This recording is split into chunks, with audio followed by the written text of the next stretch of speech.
Good morning. It's a cold Wednesday morning and it's a week before we go to the polls next Thursday in the general election.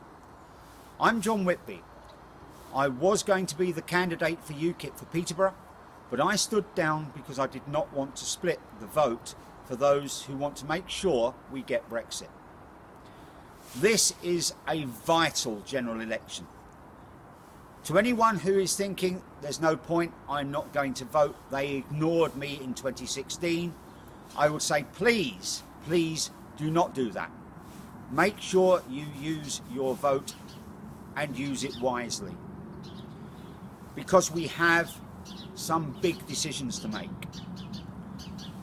Across the country we will decide who becomes the next government, but locally we need to decide who is going to represent us in Parliament. And do we want that just to be a politician?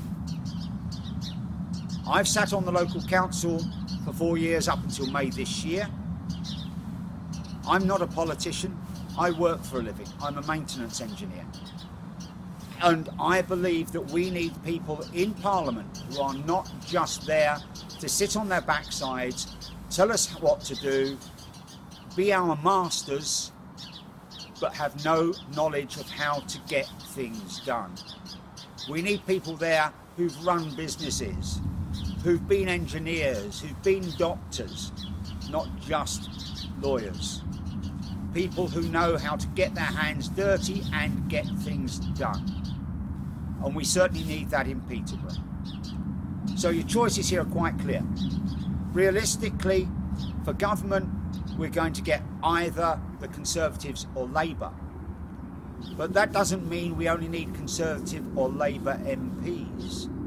We need people in Westminster, down there south, who are going to go in and know what's needed in this city, know what the city requires to move forward, and what its people actually need. And I think, as I said in a previous video, that Mike Green and the Brexit Party are the right people in this city. Are they splitting the vote? Well, I would actually say that the Conservatives are splitting the vote.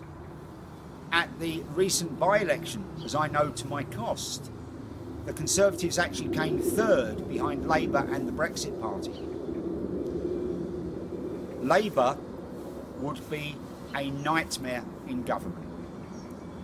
They're promising all sorts of freebies, giveaways. You can have this, you can have that. You can have free broadband or cut 33% off your train fares. You can have this. Isn't it wonderful? It's all free. Well, yes, but no. It sounds very much like the child catcher from Chitty Chitty Bang Bang. It's all free today, kiddie winkies. Vote for me, you'll get this for nothing. All these horrible people who make lots of money will pay for it. I don't disagree with people and corporations paying tax. I think it's right and proper they should. We need to make sure that people pay their fair tax. But if you squeeze people who've got the money to go too hard, they will go. They will take their money and their jobs with them. It's happened before in this country. I'm just about old enough to remember that. And it's happened across the world wherever this socialist dogma takes root. The most recent being Venezuela, which has taken that country from being one of the most successful nations in South America to right down the bottom of the pile, where the rich aren't rich any longer, they're poor, and so is everybody else. That is what is being promised to us. And for the young who think that it's really good, we'll have this wonderful socialist utopia, you will be the people paying for it for the next 40 to 50 years. You will be in penury for most of your adult working life. So we've got a choice in Peterborough, and I'll talk more about that on another video. But take a look at what happened in London last week and the dreadful events of the terrorist attack on London Bridge from somebody who should have been in jail but were let out. Now, I don't think that either political party have done well on that. Labour certainly seem to think that anyone should be let out at any point, no matter what they did. I think they're wrong. I think the Conservatives are also somewhat wrong in their approach. I think there are some crimes which people commit or plan to commit which are so appalling they have no right to ever appear in civilised civilization ever again. What did Labour say? Well, Jeremy Corbyn was appalled that the police had shot somebody, despite the fact he was wearing what seemed to be a suicide vest. And if it had been a suicide vest and the police hadn't shot him, how many would have died as a result of that?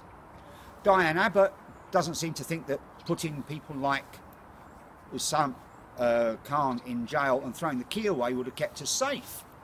But actually it would have done, because if he was in jail for the rest of his natural life, he'd never have been on London Bridge, he wouldn't have had the knives, he wouldn't have killed anybody.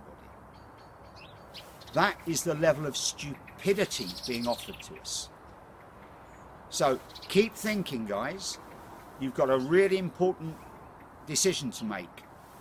We can't afford to make the wrong one. And Peterborough has the opportunity to put somebody in Parliament who, even if they're not in government, can have a huge impact. Absolutely huge. Because it's not just about being in government, it's who can apply the pressure to make sure government is going in the right direction. And I think the Brexit Party in Peterborough can certainly do that. I will speak to you again later.